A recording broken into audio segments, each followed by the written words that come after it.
S&S publications publication రంగంలో రారాజు. SI constables group 2 online క్లాసుల్లో మహారాజు.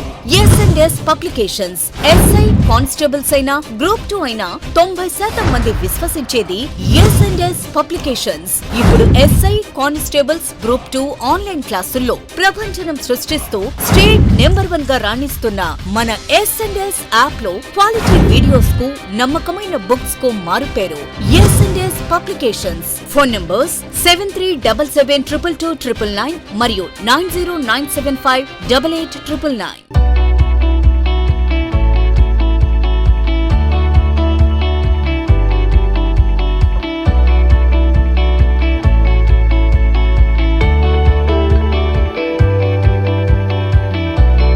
ప్రాథమిక హక్కులు, ప్రాథమిక విధులు, ఆదేశక సూత్రాలు అనేటువంటి దాన్ని చూద్దాం.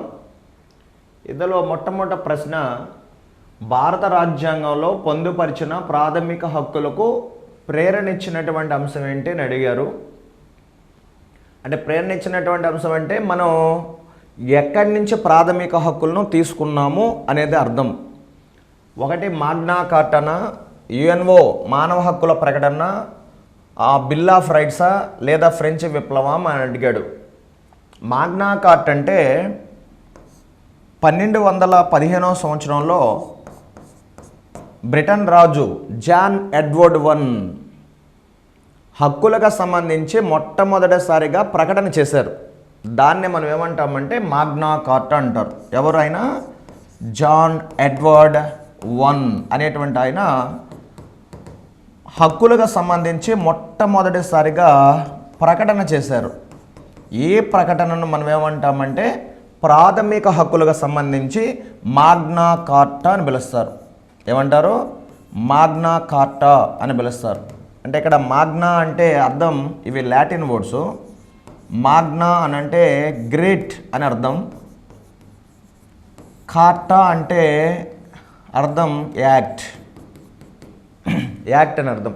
అంటే మాగ్నా కార్టా అంటే గ్రేట్ యాక్ట్, అంటే ప్రాథమిక హక్కులకు సంబంధించి ఒక ముందడుగు అని అర్థం వస్తుంది మాగ్నా కార్టా అని అంటే హక్కులకు సంబంధించి అక్కడ వరకు ఒక రకంగా ఉంటుంది, అక్కడి నుంచి దాని యొక్క చరిత్ర మారుంటుంది. అంటే ప్రాథమిక హక్కుల చరిత్ర అక్కడి నుంచి రూపు మారుంటుంది.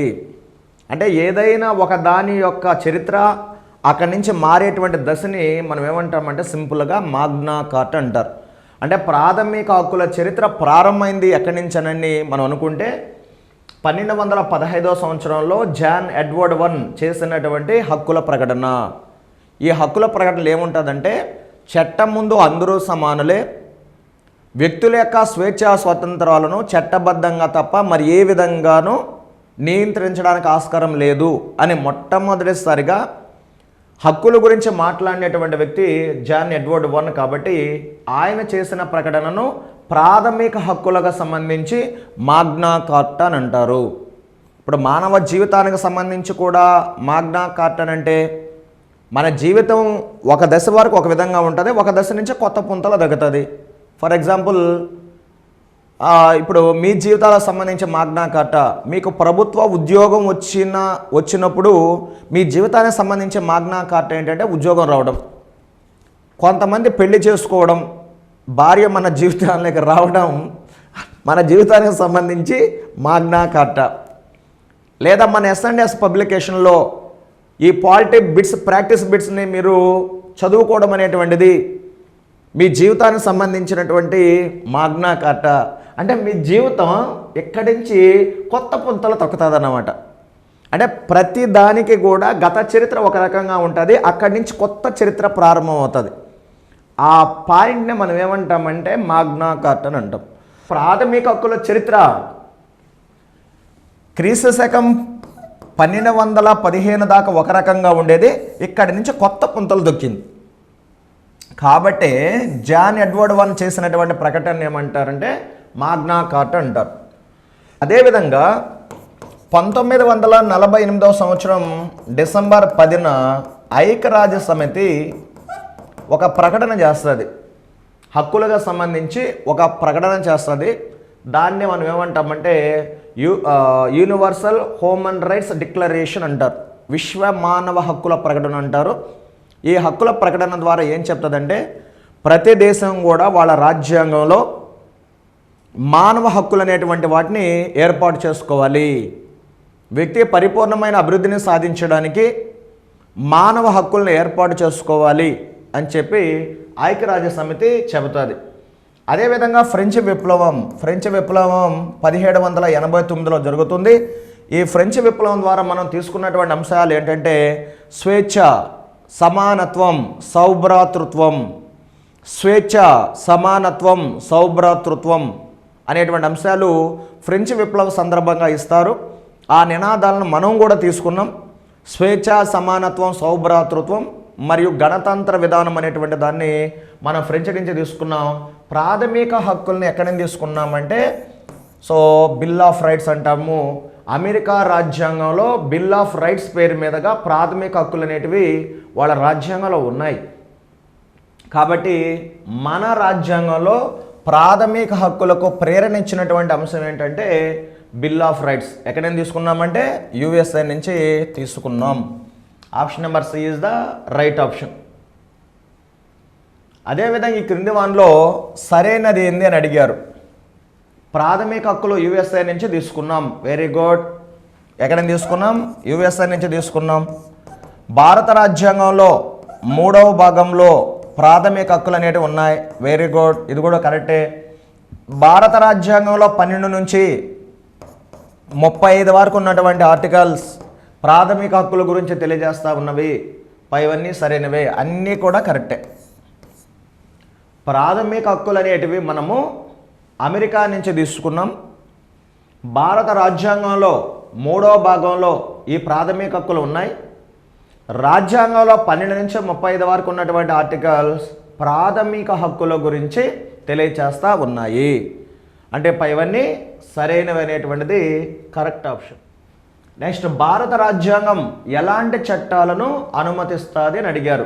వర్గపరమైనటువంటి చట్టాల, హేతుబద్ధమైనటువంటి చట్టాల, సుప్రీంకోర్టు నిర్దేశిస్తుందా, వర్గపరమైనటువంటి చట్టాలకు అనుమతి ఉన్నదా అని అడిగారు. భారత రాజ్యాంగం అనేటువంటిది హేతుబద్ధమైన వర్గీకరణను అనుమతిస్తుంది. హేతుబద్ధమైన వర్గీకరణ అంటే రీజనబుల్ క్లాసిఫికేషన్. భారత రాజ్యాంగం అనేటువంటిది హేతుబద్ధమైన లేదా న్యాయసమ్మతమైన వర్గీకరణను అనుమతిస్తుంది. For example, article number 15 subclause number 4 విద్యా సంస్థల ప్రవేశాలలో ఎస్సీలకు ఎస్టీలకు రిజర్వేషన్లు కల్పించవచ్చును. ఎస్సీలకు ఎస్టీలకు రిజర్వేషన్లు కల్పించవచ్చును. అదేవిధంగా ఆర్టికల్ నెంబర్ 15 సబ్క్లాస్ నెంబర్ 5 విద్యా సంస్థల ప్రవేశాలలో బీసీలకు రిజర్వేషన్లు కల్పించవచ్చును. అదేవిధంగా article number 15 subclause number 6 economically weaker సెక్షన్లకు విద్యా సంస్థల ప్రవేశాలలో 10% రిజర్వేషన్లు కల్పించవచ్చును. ఇదంతా కూడా ఏ రకమైన వర్గీకరణ అంటే హేతుబద్ధమైనటువంటి వర్గీకరణ, న్యాయసమ్మతమైనటువంటి వర్గీకరణ. కాబట్టి భారత రాజ్యాంగము ఎలాంటి చట్టాలను అనుమతిస్తుందంటే హేతుబద్ధమైన వర్గీకరణని ఆమోదిస్తుంది. అంటే B is the right option. ఓకేనా, B is the right option. కింది వాటిలో రాజ్య పరిధిలోకి రాని అంశం ఏంటి అని అడిగారు. కింది వాటిలో రాజ్యం పరిధిలోకి రానటువంటి అంశం ఏంటి అని అడిగారు. సరే, దీని గురించి మనం చూడు. ఆర్టికల్ నెంబర్ 12 ఏం తెలియజేస్తుందంటే రాజ్యం యొక్క నిర్వచనం గురించి తెలియజేస్తూ ఉంది. దేని గురించి తెలియజేస్తూ ఉంది? రాజ్యం యొక్క నిర్వచనం. రాజ్యం యొక్క నిర్వచనం గురించి తెలియచేస్తూ ఉన్నది. మరి రాజ్యం అనగా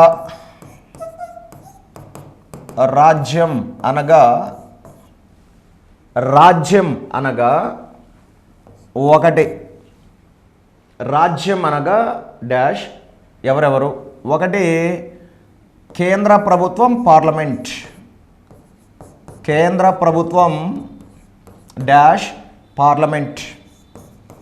కేంద్ర ప్రభుత్వం డాష్ పార్లమెంట్. అదేవిధంగా రాష్ట్ర ప్రభుత్వం డాష్ రాష్ట్ర శాసనసభ.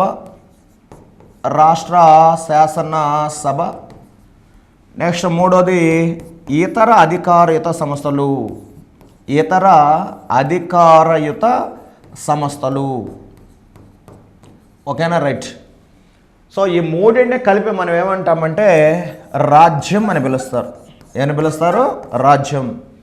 అంటే వాస్తవంగా ఈ ఆర్టికల్ని ఎందుకు పెట్టారంటే ప్రాథమిక హక్కుల్ని ఎవరు అమలు చేయాలి అంటే రాజ్యం అనేటువంటిది అమలు చేయాలి.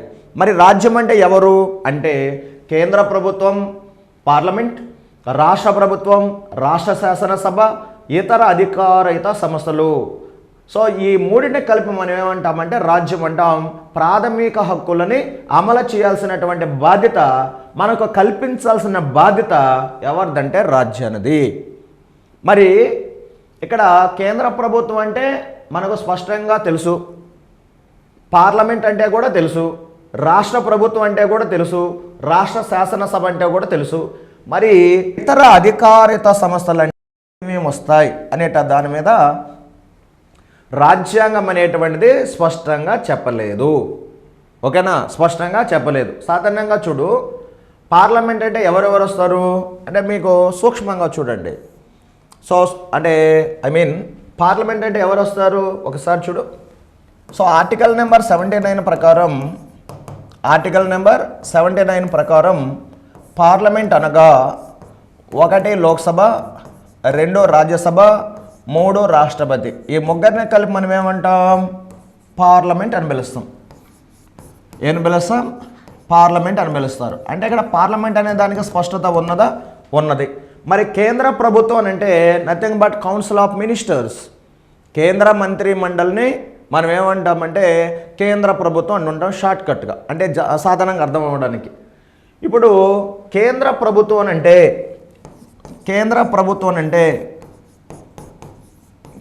ప్రభుత్వం అనగా సింపుల్గా మనం అర్థం అవ్వడానికి ఏంటి? కేంద్ర మంత్రి మండలి. ఎవరు వాళ్ళు? కేంద్ర మంత్రి మండలి. కేంద్ర మంత్రి మండలి అంటే కౌన్సిల్ ఆఫ్ మినిస్టర్స్. ప్రధానమంత్రి నేతృత్వంలో ఉన్నటువంటి మంత్రి మండలి. అంటే మనకి ఇక్కడ పార్లమెంట్ అంటే ఏంటో తెలుసు, కేంద్ర ప్రభుత్వం అంటే ఏంటో కూడా తెలుసు. అదేవిధంగా మీరు చూడండి, ఆర్టికల్ నెంబర్ 168 ప్రకారం రాష్ట్ర శాసనసభ అనగా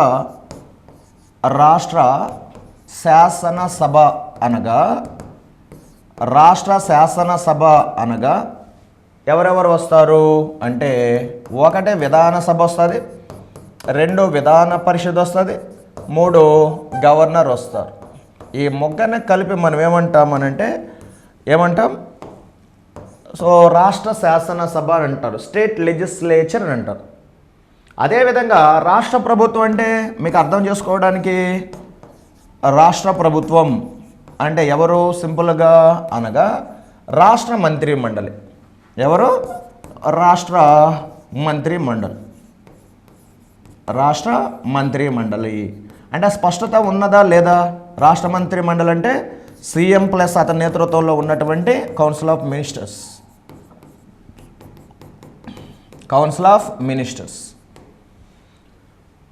అంటే రాష్ట్ర శాసనసభ అంటే రాష్ట్ర ప్రభుత్వం,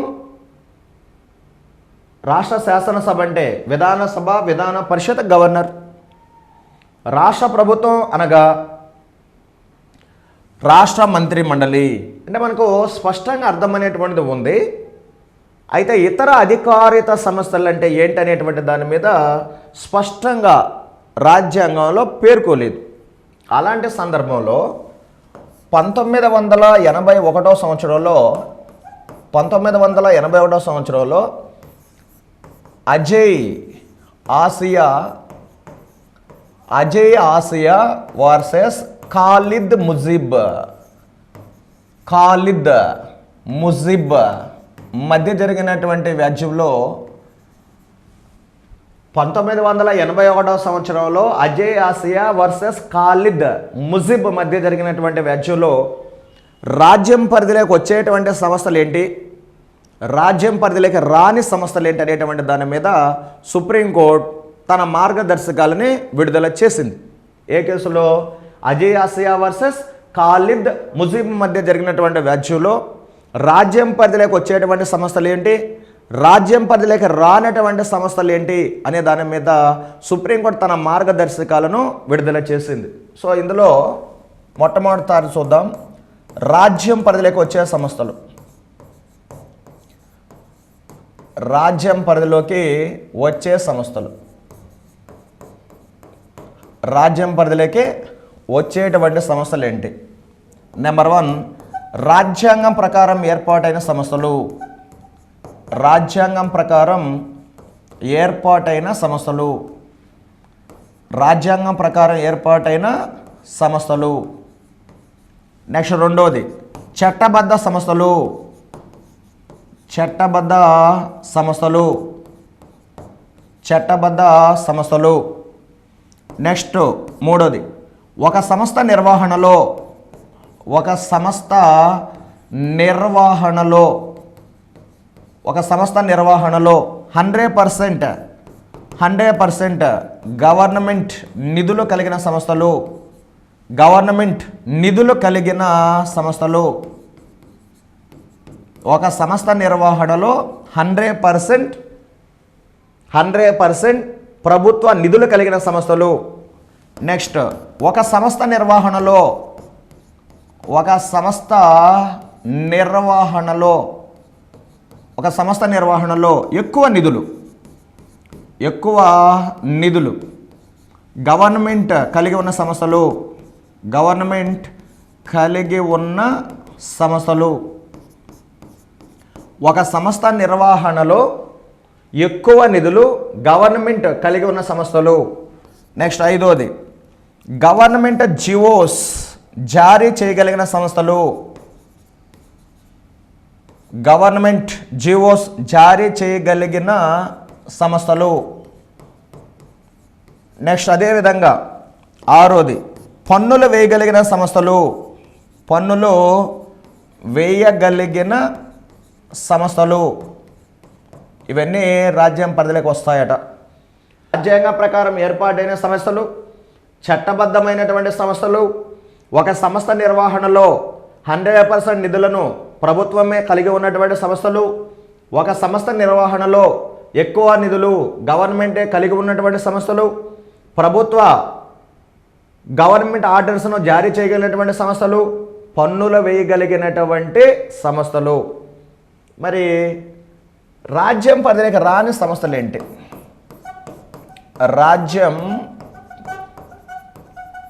పరిధిలోకి రాని సంస్థలు, రాజ్యం పరిధిలోకి రాని సంస్థలు ఏవేవి రావు? ఓకేనా, ఏవేవి రావో చూద్దాం. రాజ్యం పరిధిలోకి రానటువంటి సంస్థలు. నెంబర్ వన్ ఇదో ఇక్కడ మీకు చెప్పారు కదా, ఏమన్నారు? 1860 సహకార చట్టం ద్వారా రిజిస్టర్ అయినటువంటి సొసైటీలు, 1860 సహకార సొసైటీ చట్టం ద్వారా రిజిస్టర్ అయిన సంస్థలు,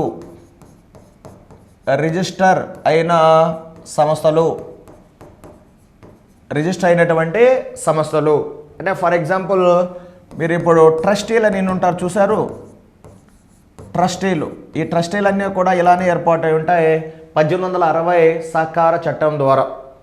ఈ 1860 సహకార చట్టం ద్వారా రిజిస్టర్ అయినటువంటి సంస్థల మీద కాగ్ సో ఆడిట్ అనేటువంటిది చేయదు. అదేవిధంగా వాళ్ళు ఇన్కమ్ ట్యాక్స్ కూడా కట్టాల్సిన అవసరం లేదు. ఫర్ ఎగ్జాంపుల్ కల్కి భగవాన్ ట్రస్ట్, సత్యసాయి ట్రస్ట్, ఈ ట్రస్టులన్నీ కూడా ఈ చట్టం ద్వారా రిజిస్ట్రేషన్ అయి ఉంటాయి. నెక్స్ట్ రెండోది ఒక సంస్థ నిర్వహణలో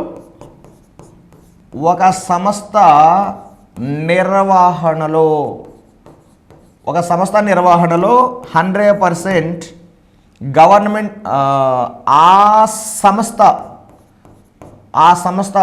యజమానులు కలిగి ఉన్న సంస్థలు,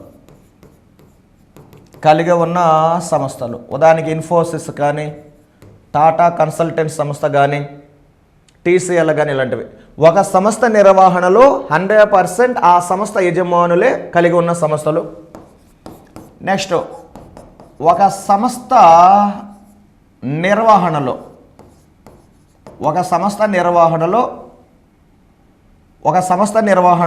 ఎక్కువ నిధులు ఆ సంస్థ యజమానులు కలిగి ఉన్న సంస్థలు.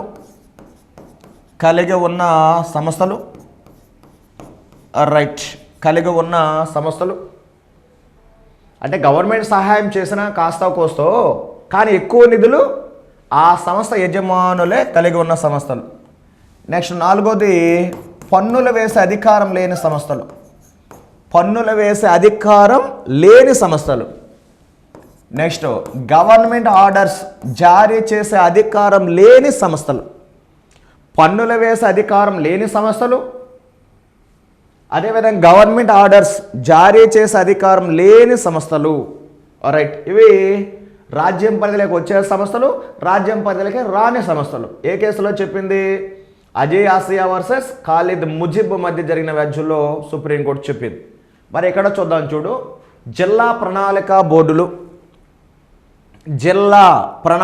బోర్డులు 243 ZD ప్రకారం, ఈ రాజ్యాంగం ప్రకారమే డిస్ట్రిక్ట్ ప్లానింగ్ బోర్డ్స్ని ఏర్పాటు చేస్తారు. 243 ZD ప్రకారం డిస్ట్రిక్ట్ ప్లానింగ్ బోర్డ్స్ని ఏర్పాటు చేస్తారు.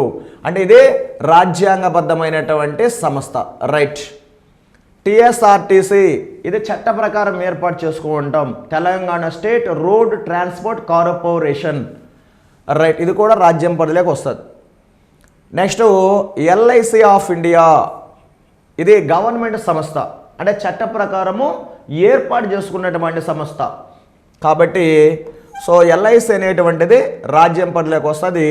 ఇప్పుడే మనం చెప్పాం 1860 సహకార చట్టం ద్వారా రిజిస్ట్రేషన్ చేసుకున్నటువంటి సంస్థలు రాజ్యం పరిధిలోకి రావు. రైట్, అంటే option number C is the right option. 2016 సంవత్సరంలో ఏ రాష్ట్ర హైకోర్టు ప్రైవేటు పాఠశాలలో చిన్న పిల్లల చేత జాతీయ గీతాన్ని ఆలపించాలని పేర్కొన్నది? అంటే ఇది డైరెక్టర్ ప్రశ్న. 2016 సంవత్సరంలో చెన్నై హైకోర్టు చిన్న పిల్లల చేత ప్రైవేటు పాఠశాలలో కూడా జాతీయ గీతాన్ని ఆలపింప చేయాలి అని చెప్పి చాలా స్పష్టంగా చెప్పింది. జాతీయ సమగ్రతను మనం సాధించాలంటే, మనమంతా సోదరులం మనం తెలియచేయాలంటే ప్రైవేటు పాఠశాలలో కూడా చిన్న పిల్లల చేత జాతీయ గీతాన్ని ఆలపింప చేయాలి అని చెప్పి చెన్నై హైకోర్టు చాలా స్పష్టంగా చెప్పింది. నెక్స్ట్, సుప్రీంకోర్టు సిబ్బంది నియామకం మరియు సర్వీసు నియమ నిబంధనలు నిర్ణయించే సందర్భంలో సర్వోన్నత న్యాయ వ్యవస్థ యొక్క స్థానం ఏంటి అని అడిగారు. అంటే రాజ్యం పరిధిలోకి వస్తుందా, రాజ్యం పరిధిలోకి రాదా? ఇప్పుడు ప్రశ్న ఏంటంటే, ఇచ్చినటువంటి ప్రశ్న సుప్రీంకోర్టు సిబ్బంది నియామకము మరియు సర్వీసు నియమ నిబంధనలను నిర్ణయించే సందర్భంలో సర్వోన్నత న్యాయస్థానం స్థానం. సరే, ఇక్కడ చూద్దాం. రాజ్యం పరిధిలోకి వస్తుంది, రాజ్య అధికార పరిధి కిందకి రాదు. సుప్రీంకోర్టు ఏ సందర్భంలో కూడా రాజ్యంలో భాగం కాదు, అన్ని సందర్భాలలో కూడా రాజ్యంలో అంతర్భాగము. మరి ఏది కరెక్టో అని అడిగారు, చూద్దాం. సుప్రీంకోర్టు 1988 సంవత్సరంలో అబ్దుల్ రెహమాన్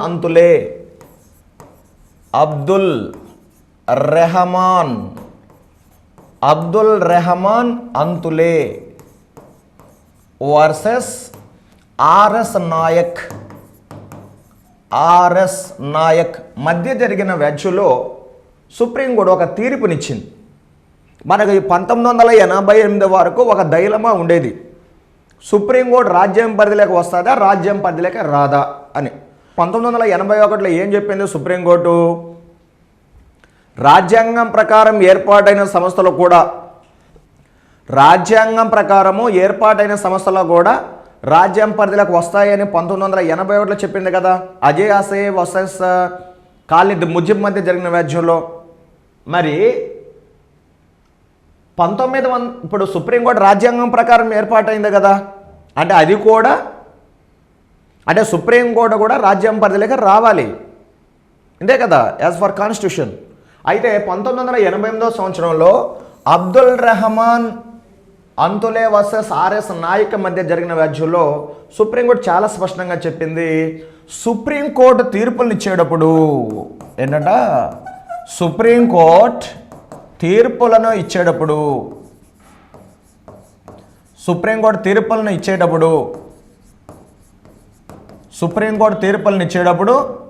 రాజ్యం పరిధిలోకి రాదు.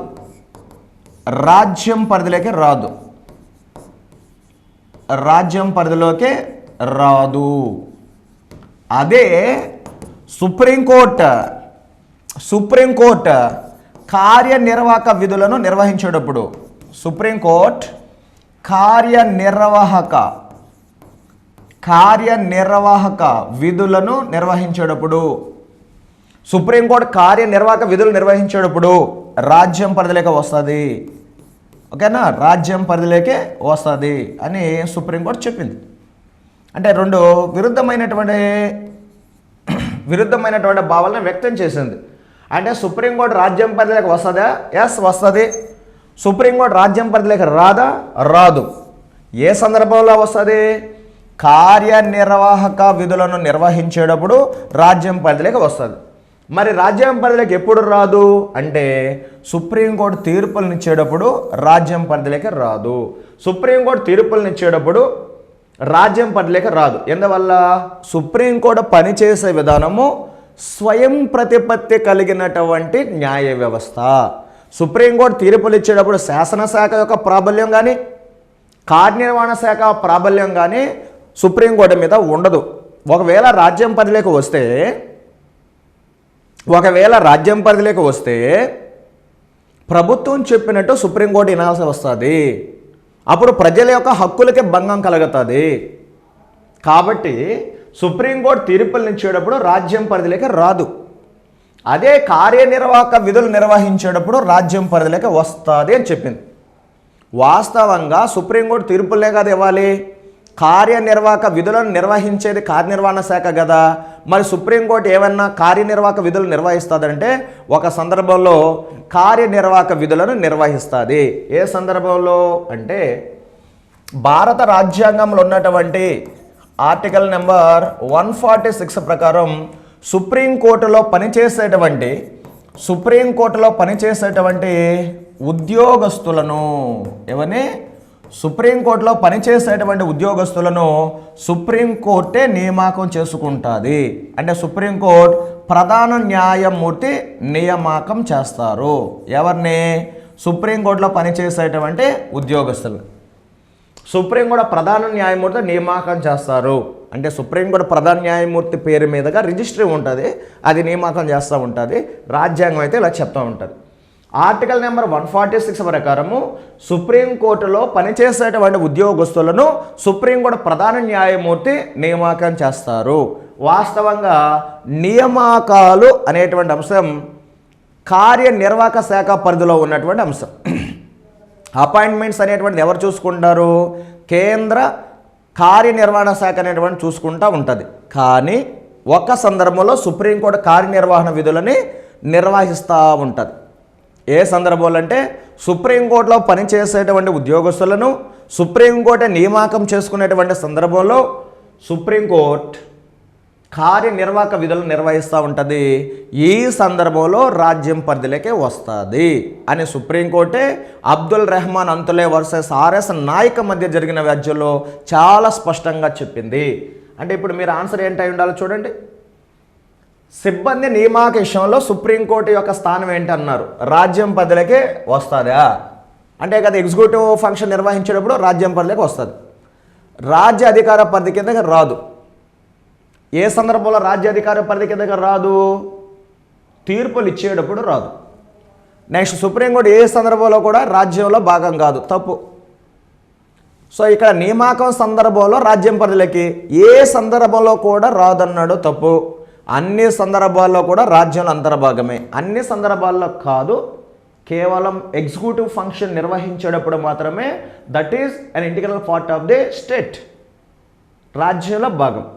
కానీ తీర్పులు ఇచ్చేటప్పుడు రాజ్యంలో భాగం కాదు. అంటే ఇక్కడ వాడు ఇచ్చినటువంటి దానికి సమాధానం ఏంటంటే ఏ అనేటువంటిది సరైనటువంటి ఆప్షన్, మిగతా అన్నీ కూడా తప్పే.